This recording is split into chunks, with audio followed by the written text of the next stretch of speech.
Key point 1. The power of negotiation skills. Several years ago, Linda Babcock, director of her school's PhD program, noticed that numerous male graduate students had launched their own courses. On the other hand, most female graduate students were mainly given roles as teaching assistants. Further research revealed that more men asked for teaching opportunities while the women didn't. To explore this, Linda studied students who graduated from Carnegie Mellon University with their master's degree. She found that the men's starting salaries were 7.6%, or almost $40,000 higher on average than women's. Furthermore, only 7% of female students engaged in salary negotiations, compared to 57% of male students. Inspired by these results, Linda and her colleagues Deborah Small and Michelle Gelfand initiated a new study to examine men's and women's tendencies to ask for more than they are offered. The results suggested that men start negotiations more often than women, which just won't do. The social role theory explains why women rarely initiate negotiations. Society expects them to hold back and be good women. Conversely, men are taught to take charge and go for what they want without fearing the decline of their societal status. There have been different standards for men and women for a long time. We must find the sources of these disparities and take the appropriate steps. This summary will help you diagnose the systemic issues that promote bias and gender inequality and provide you with strategies that work.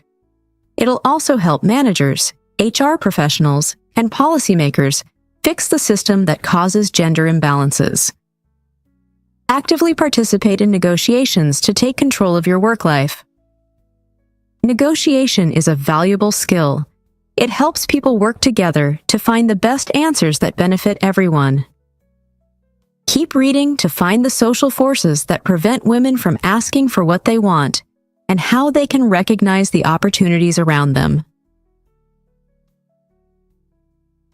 Key point 2. Take control of your opportunities. Many women perceive that their circumstances are fixed and are non-negotiable. This assumption significantly impacts women's behavior, and instead of looking for ways to improve a bad situation, they believe they are stuck with it. It is crucial that more women announce their achievements, express their interest in opportunities, and understand that life can be unfair. You don't have to wait for things to be given to you. Take Stephanie, for instance. She was unhappy with her job, but never complained. One day, she got a new job offer, and her boss asked what he needed to do to prevent her from leaving. Stephanie decided to stay after he made all the changes she wanted. She never asked in the past because she believed she was getting what she deserved and that people were fair to her. Many women think like this, but it is a recipe for stagnancy and poverty. Males and females are very different in how they see opportunities. Men will go ahead to ask, even when it looks like it is impossible. Psychologists used a scale called locus of control to determine how much people believe their actions affect their situations. The average scores of women on the scale showed that they had an external locus of control. They felt life happened to them.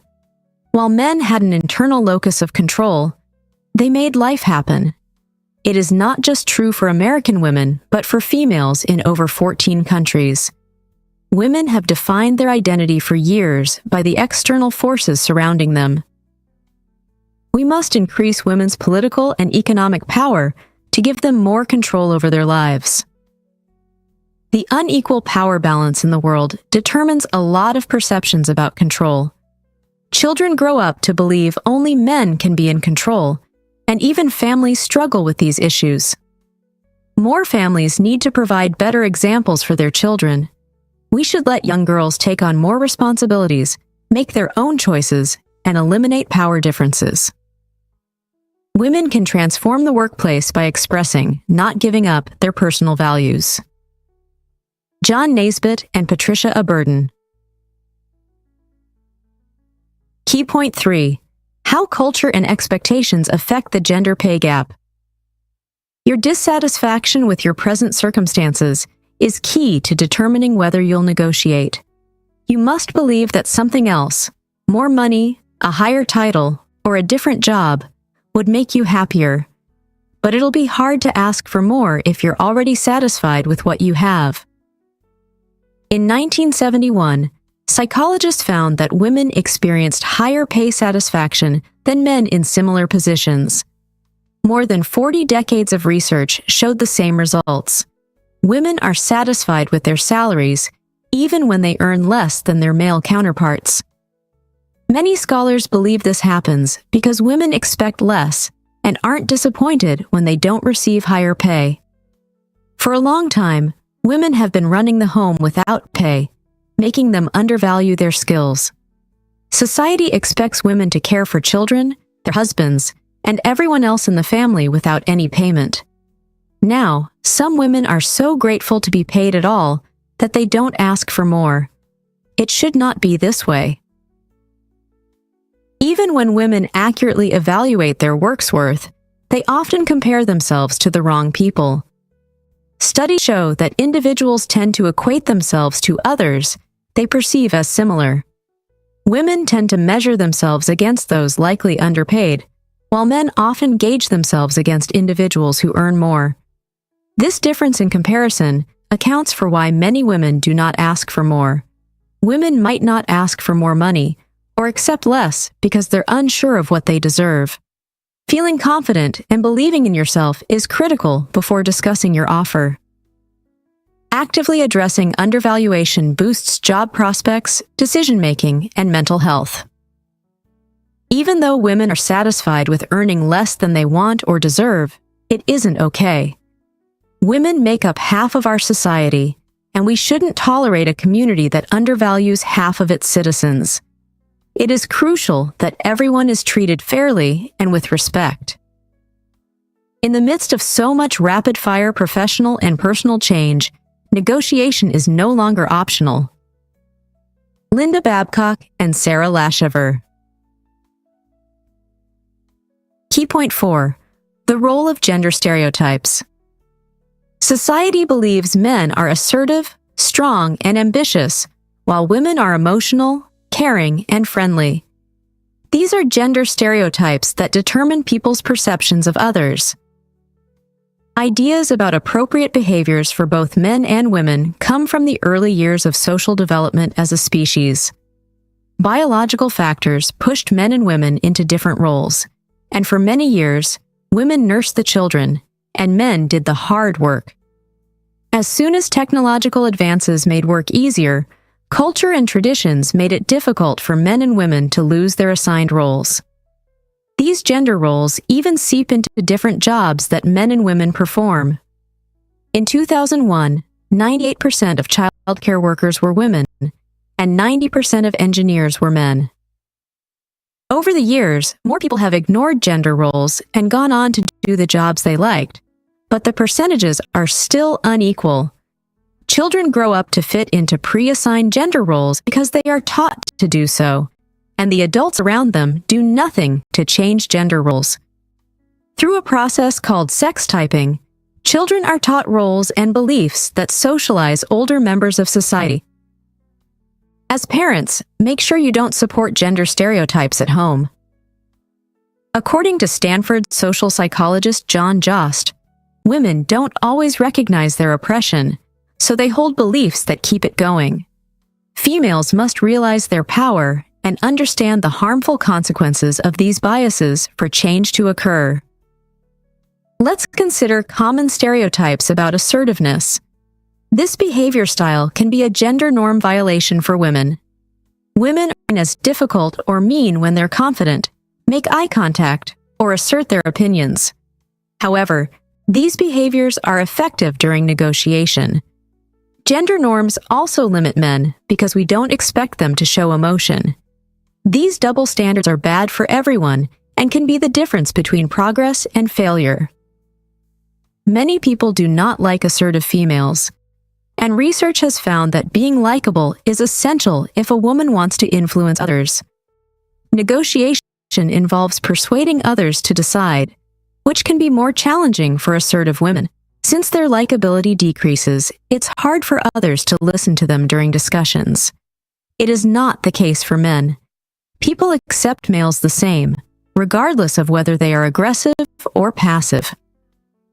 Many psychologists maintain that women can negotiate better deals if they pair assertive and communal behaviors, such as friendly and social actions. Did you know? A study done by economists showed that women held only 2.5% of the top 5 highest-paid executive positions in firms between 1992 and 1997. Key point 5. Overcome your fear of negotiation. Linda's online survey found that women experience more anxiety and discomfort in negotiations compared to men. When women are uncomfortable with bargaining, it can affect them even when they're successful.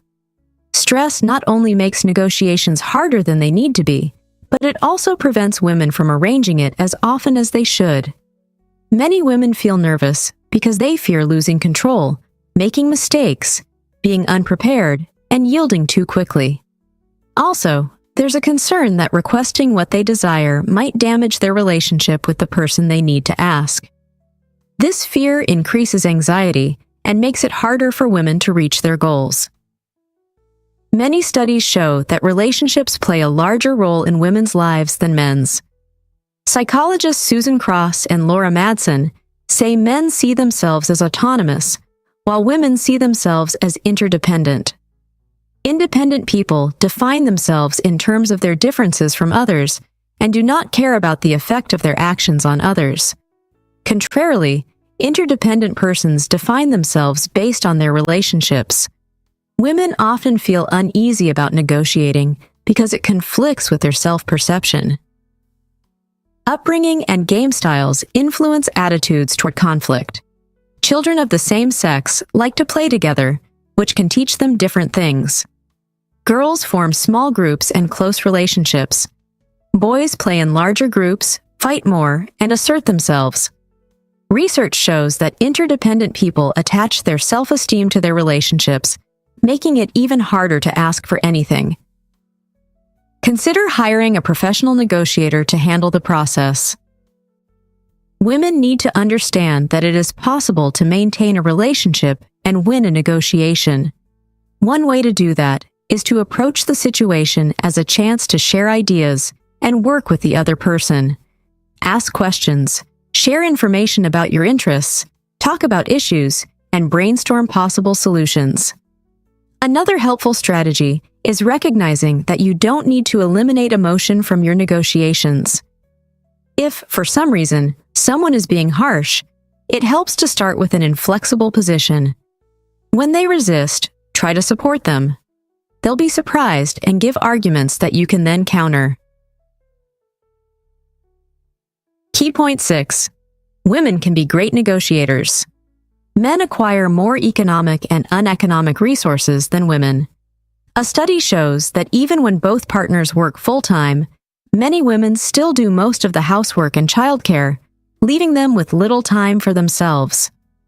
The goals that men and women consider during a negotiation have been shown to affect their performance. Men go into a negotiation with a knowledge of what they want, while women set low targets. They are generally less optimistic than men about their potential gains and less comfortable taking risks. The higher the goal, the higher the first offer. Negotiation is all about influencing another person's decisions, but practice requires confidence. Sometimes, females set a low target for negotiations because they have goals different from a man's. For instance, they might want a flexible work schedule to be there more for their children. While acknowledging the importance of these aspects, it's vital to understand that women don't have to sacrifice as much as they often do. Whatever a person's dreams, they can achieve more in a negotiation if they're ambitious. Men view negotiation as a game, while women see it as a collaboration, and these views influence their approach. Many studies have shown that a cooperative technique provides better solutions. The reason is what researchers have called the mythical fixed-price bias. Many people believe that the other negotiator's interests directly conflict with theirs. Although this is true sometimes, many deals are not single issue, but integrative. There are multiple decisions to make. This type of negotiation means that participants can exchange things they value less for something more meaningful. So, everyone gets what they want. Since integrative bargaining methods produce better results, women are more likely to use them. It means females make better negotiators. But then, outcomes are not always guaranteed, even with a collaborative method. If a woman enters a negotiation aiming for mutual benefit, and the man treats it as a competition, this approach could put the woman at a disadvantage. Focus on learning various negotiation tactics rather than relying on a single style. Many sources agree that new approaches are needed to create value in the business world, corresponding to women's management and leadership styles. As many organizations become more flexible, they are beginning to harness female skills. It means that women's participation in business will provide more opportunities, seal the pay gap, and strengthen business culture. Conclusion: taking control of opportunities is crucial for women in today's world. The belief that circumstances are non-negotiable hinders women's progress. Instead of accepting a bad situation, it's essential to voice achievements, express interest in opportunities, and recognize that life isn't always fair. Remember, you don't have to wait for things to come to you. Understanding the role of gender stereotypes is key. Society's preconceived notions about men's and women's behaviors influence how we perceive and act in various roles. Breaking free from these stereotypes at home and in the workplace is vital for change. Patriarchy is still a problem, but it is up to women to keep pushing for change. At work, women need to know what they deserve and ask for it. It is not enough to just take what you're given because you're scared of challenging authority. When you research and discover that you're unsatisfied with your working or living conditions, you should speak out. It doesn't matter how long it has gone on. What matters is that you're ready to end inequality and workplace imbalance. And even if you're the first person to put up a fight, you're making it easy for other women who will come after you. Different ways of negotiating and challenging old gender roles can make work and life fair and satisfying for women. As society changes, using women's unique strengths and ideas in leadership and negotiations will help create a more equal and just world. Try this. Voice your achievements and interests confidently. Challenge gender stereotypes at home and work. Embrace negotiation as a skill. Practice different styles. See negotiation as collaboration, not competition. Believe in your worth and ask for what you deserve.